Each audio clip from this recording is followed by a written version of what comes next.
भूतिया हवेली, खोई हुई बच्चों की कहानी। भाग एक रहस्यमयी हवेली। एक छोटे से गांव में 3 दोस्त रहते थे। पहले मित्र का नाम रोहन था, दूसरे का सिया और तीसरे मित्र का नाम कबीर था।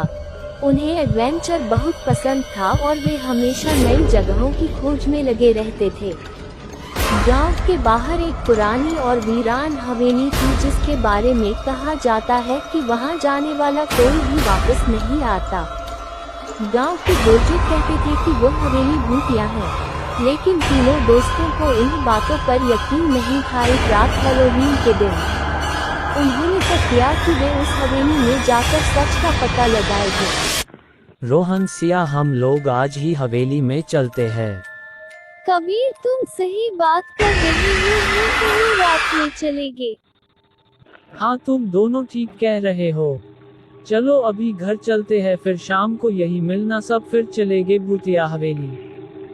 फिर रात में वह तीनों फिर उसी जगह पर मिलते हैं और हवेली की तरफ चले जाते हैं।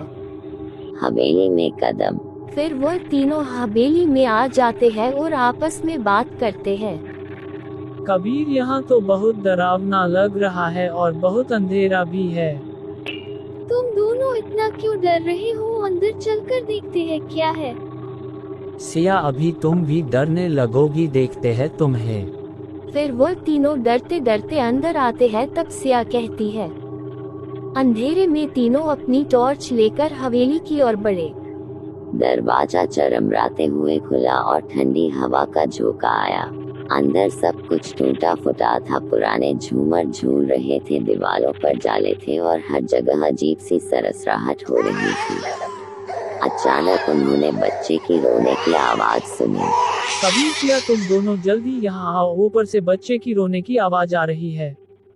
फिर वह दोनों आ जाते हैं और कबीर ने उन्हें सब बताया। रोहन ने आवाज लगाई तो कोई जवाब नहीं आया। आवाज ऊपर कमरे में से आ रही थी। फिर वह तीनों डरने लगते हैं। डरते डरते वे सीढ़ियां चढ़ने लगे।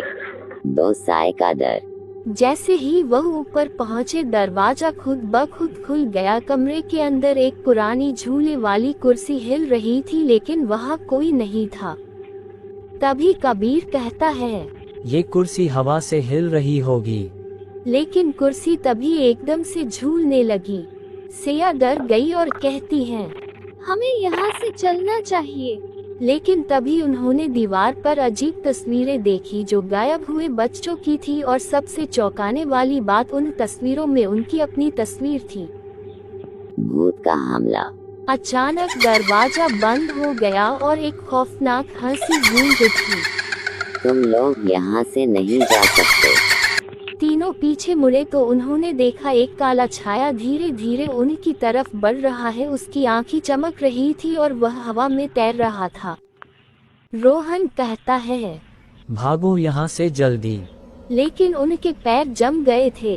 तभी सिया को कोने में कुछ अजीब दिखा। कोने में एक पुराना लकड़ी का डिब्बा रखा थी जिसमें एक चमकती हुई ताबीज थी। उसने जल्दी से ताबीज उठाकर भूत की तरफ उछाल दिया। जैसे ही ताबीज भूत के शरीर से टकराया, वह चीखता हुआ गायब हो गया और दरवाजे अपने आप खुल गए। भूत का राज। तीनों दोस्त जैसे तैसे हवेली से बाहर निकले। अगले दिन वह गांव के पुजारी के पास गए और उन्हें सारी कहानी बताई।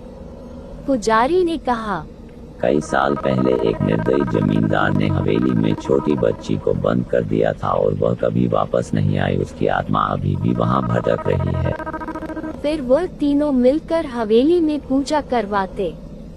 तीनों ने मिलकर गांव वालों की मदद से हवेली में पूजा करवाए। हवेली से अजीब आवाजें आना बंद हो गई और फिर गांव में शांति लौट आई। लेकिन जब वे घर लौटे तो कबीर की जेब में वही ताबीज रखा था। इसका मतलब कहानी अभी खत्म नहीं हुई। जारी रहेगा कि अगले भाग में पता चलेगा कि ताबीज के पीछे कौन सा नया राज छिपा है।